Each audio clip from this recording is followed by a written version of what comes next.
Hey, what is up, ladies and gents? Welcome back for more Tesla news today.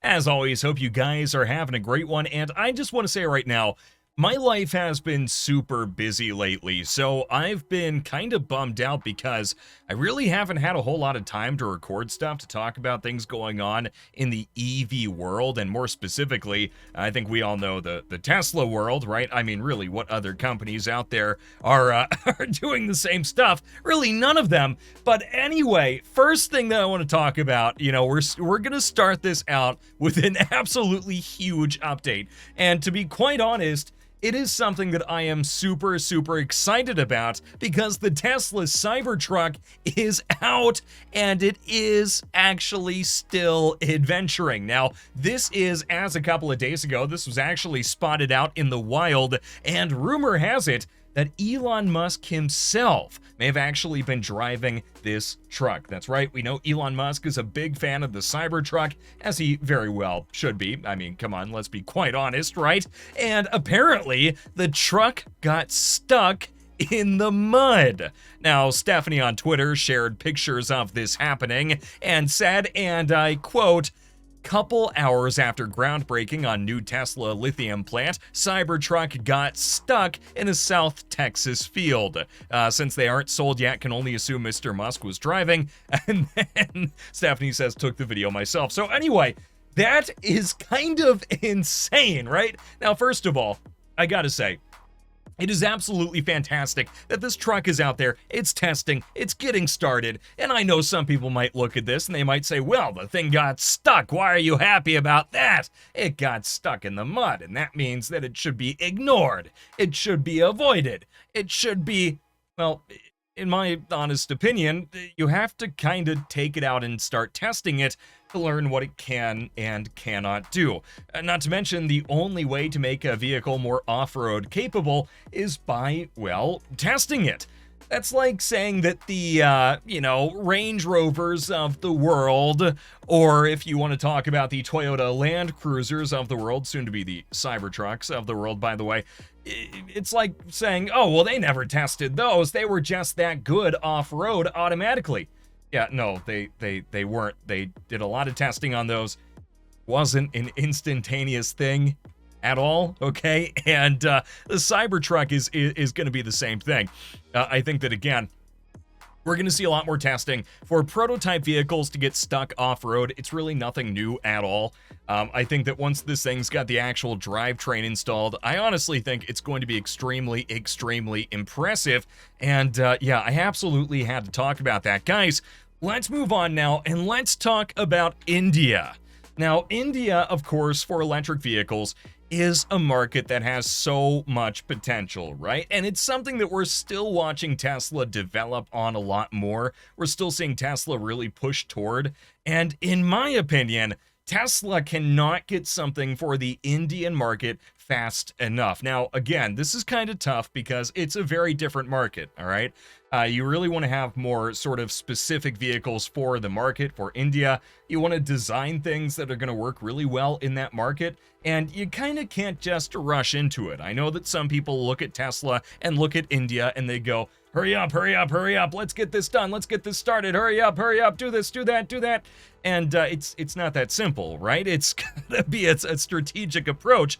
But we are now hearing that, for example, Hyundai, according to TechCrunch and other sources, Hyundai Motors has now invested $2.45 billion in India, or they're going to by 2032, okay, to work on their EV ecosystem. Now, that's relatively vague. I kind of wish that Hyundai would be maybe a little bit more specific. But yeah, again, EV ecosystem, it's something I think we're going to see a lot of companies talk about. Quite frankly, a lot of companies need to work on their EV ecosystems for North America. Let's be totally honest, a lot of them really aren't dedicating as much time as they really should be to North American ecosystems. But anyway, but, in all honesty, I do think that Tesla should go ahead and jump on this as quickly as Tesla possibly can. It's going to be a market that has a lot of potential, some sort of smaller form factor electric vehicle, whether it's a Model 1, a Model 2, a Model 3, a Model 4. It doesn't really matter. It's just something that, again, I think Tesla really should prioritize, and for good reason. Anyway, we had an update queued up for VW, but it's actually pretty boring, so we're gonna skip it. Let's move on to an update for Tesla. And this is an update actually from Piper Sandler. Now, Piper Sandler, if you guys aren't aware, is obviously an analysis firm for the markets. Okay, it's an analyst. And now Piper Sandler is putting a price target of $280 per share for Tesla over the next 12 months. Now, again, I'm going to be totally honest. This is something that is pretty long term. And I think that right now, it's not really all that surprising to see a lot of companies looking pretty long term for valuations. Really, in terms of the market right now, with quantitative easing cooling off quite a bit, with prices still being relatively high, a lot of parts are relatively hard to source as well. Yeah, it's quite frankly a little frightening, and it's a little hard to pin down how much production can rise. What markets are really going to be accessed next in terms of expansion plans, and it's not incredibly straightforward. And another update that is not incredibly straightforward is this next one. Now, yes, this is the Polestar 1, okay? Obviously, a lot of you are probably familiar with Polestar already. This is what I've heard some people refer to as a Model 3 competitor, a Model 3 dominator, a Model 3 usurper, whatever you want to call it. A lot of people seem to think that the Polestar lineup is about to totally supplant Tesla's lineup, especially of smaller sedans. We are now hearing news from a couple of different sources, including Drive Tesla Canada, that Polestar has reduced its 2023 production guidance. So that has been reduced. 10% of its workforce, okay, has apparently now gone away as well. Which, yeah, I mean, I made that sound way more ominous than it really is. Essentially, what we're seeing is Polestar is running into some complications, which really, again, kind of not that surprising. It's been a tough time for the marketplace. And a lot of companies right now, if they were, seeing a lot of benefits from quantitative easing, if they were seeing a lot of benefits from other areas that maybe aren't so easy going now, especially the government kind of working on expanding a lot of programs for EVs pretty rapidly, they're going to have a harder time. Apparently, a lot of this is due to software issues, which, yeah, we have seen Tesla work on software for such a long time that I think a lot of people almost kind of take it for granted, right? A lot of people look at Tesla's software and they go, well, Tesla's working on that. Tesla's done a good job. It just kind of is what it is at this point. For a lot of companies, though, it's not really the same thing. It's all well and good that they're working on this, but we really have to admit that there is a long road ahead.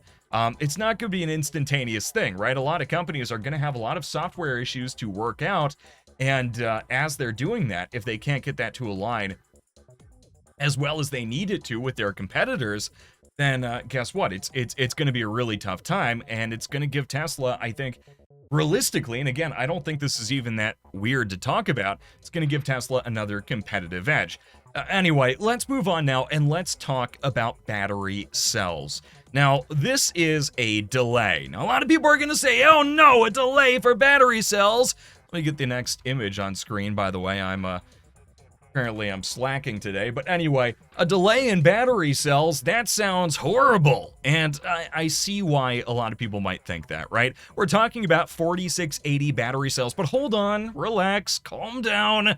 It's not that big of a deal. Panasonic has now confirmed that they're going to be delaying production of 4680 battery cells because they're trying to make sure that they are developed. And this is, again, commercialization, right? Commercialization efforts. Now, I don't know if a lot of you remember this, but a lot of companies recently have tried using pouch-style batteries, batteries that aren't as well developed, batteries that aren't really as well explored or tested, and that has been something that's oftentimes been not a great idea. So, again, the fact that Panasonic is really thinking about this, really looking at a certain date, and now they're looking at beginning production in the first half of 2025. That's the fiscal year of 2025, by the way. They're looking at 3 basic facilities for this to further expand. It looks like Japan, the United States, and then also it looks like another factory in Kansas in the United States is something that they're actually exploring. So yeah, I mean, ultimately, I would rather have batteries be really well developed and really solid when they come out. I think a lot of companies are way too easygoing about batteries, right? They seemingly want to get something out there as quickly as they possibly can. And I understand the urgency. I know a lot of companies are thinking, well, we want to get this started as quickly as possible. We want to make sure this is making progress. But at the same time, you've also got to make sure that you're not putting something out there that is not reliable, that isn't sustainable, right? So again, yeah, Panasonic seems to be delaying this, but in all honesty, I think that's relatively okay. I would prefer for Panasonic to take their time and really make sure they get these batteries right. Anyway, with that said, guys, thank you so much for watching. I'm going to wrap this up here. Thank you for all of you that are actually joining me today. Let me know what you think about this stuff. Is it good that Panasonic is delaying this? Is the Cybertruck ready for off-roading, or is it only going to get stuck out in the mud? I don't think it will. I think that, again, that's something that can happen all the time. If you've done any amount of off-roading, you know that even the most capable vehicle gets stuck every once in a while. It's just how things go. So anyway, thank you so much for watching. Have a great one, and I'll see you next time.